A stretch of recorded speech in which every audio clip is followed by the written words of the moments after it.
Bonjour à tous, bonjour à toutes. J'espère que vous avez encore le moral cette semaine parce que c'est vrai que ce chapitre 11 des Nombres, ce contexte est assez triste, assez décevant et pourtant, notre récit nous raconte ici un épisode qui revêt un caractère prophétique.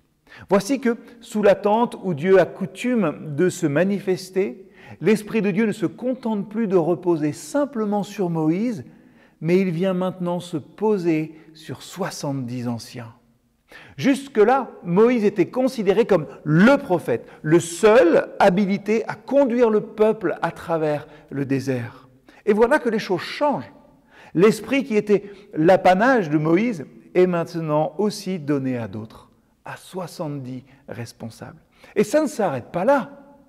Quand on lit ces versets, on voit aussi que l'Esprit se met à animer deux autres Israélites, Eldad et Médad, qui n'étaient pas sous la tente avec les 70 anciens.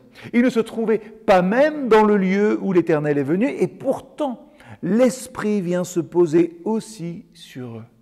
Qu'est-ce que ça nous dit ?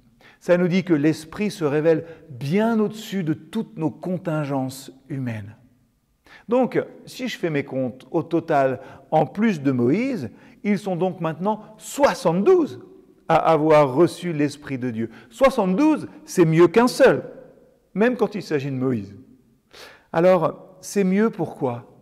Eh bien parce que l'action de l'Esprit n'est pas magique, ce n'est pas une garantie non plus contre les errements inhérents à tout être humain. Un ensemble de sages maintenant, peut recadrer, le cas échéant, un chef unique qui court toujours le risque d'être prisonnier de sa propre subjectivité, même quand il s'appelle Moïse. Pour un court moment, l'esprit qui anime Moïse va maintenant animer les 72 anciens. L'apôtre Paul dira que l'esprit de Dieu est un esprit d'ordre. Dieu n'est pas un Dieu de désordre, mais de paix. Il n'est pas non plus un esprit de soumission à l'autorité établie en la personne de Moïse. En fait, l'esprit ne vient ni de Moïse, ni des 72 anciens, mais de Dieu lui-même. Et dans ce sens, il transcende à la fois le peuple et l'autorité religieuse en place. Il est en accord, en harmonie avec Dieu lui-même, parce que l'esprit est Dieu lui-même. La réalité, ici en tout cas dans l'Ancien Testament, ne va pas durer, c'est passager, c'est limité dans le temps. Mais la portée prophétique est là. Et il se révèle une première ébauche finalement de la Pentecôte chrétienne, lorsque le Saint-Esprit se posera sur tous les disciples réunis dans la chambre haute.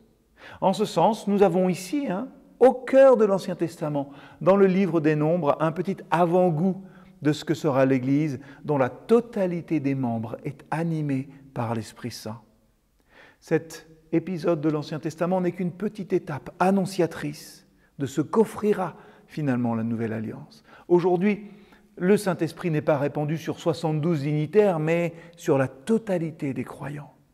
La totalité du peuple est animée par le Saint-Esprit. C'est encore mieux maintenant. Et c'est cela qui est notre réalité aujourd'hui. Le Saint-Esprit est répandu sur chacun d'entre nous. Et ça veut dire que nous fonctionnons un petit peu différemment. Dans l'Église, ce n'est pas un seul individu qui fait toutes les tâches, ce n'est pas non plus un petit cercle qui se répartit les tâches, mais c'est l'ensemble des membres qui, par le Saint-Esprit, rend vivante la communauté des fidèles. C'est pourquoi, c'est vrai, il est important que dans les églises, les tâches puissent être réparties selon les aptitudes de chacun. Paul utilisera dans le Nouveau Testament l'image du corps. C'est Dieu qui nous donne les talents, qui sont à mettre au service de nos frères et de nos sœurs. Et c'est comme ça, finalement, que l'harmonie du groupe est possible. Réfléchissons-en, l'harmonie ne peut être possible que si tout le monde se met à exercer ses dons pour bénir les uns et les autres.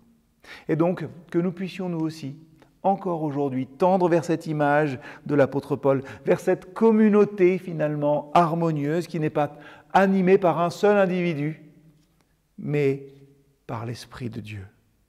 Restons-y fidèles. Mettons-nous à l'écoute de l'Esprit pour marcher encore vers de nouveaux horizons. À bientôt.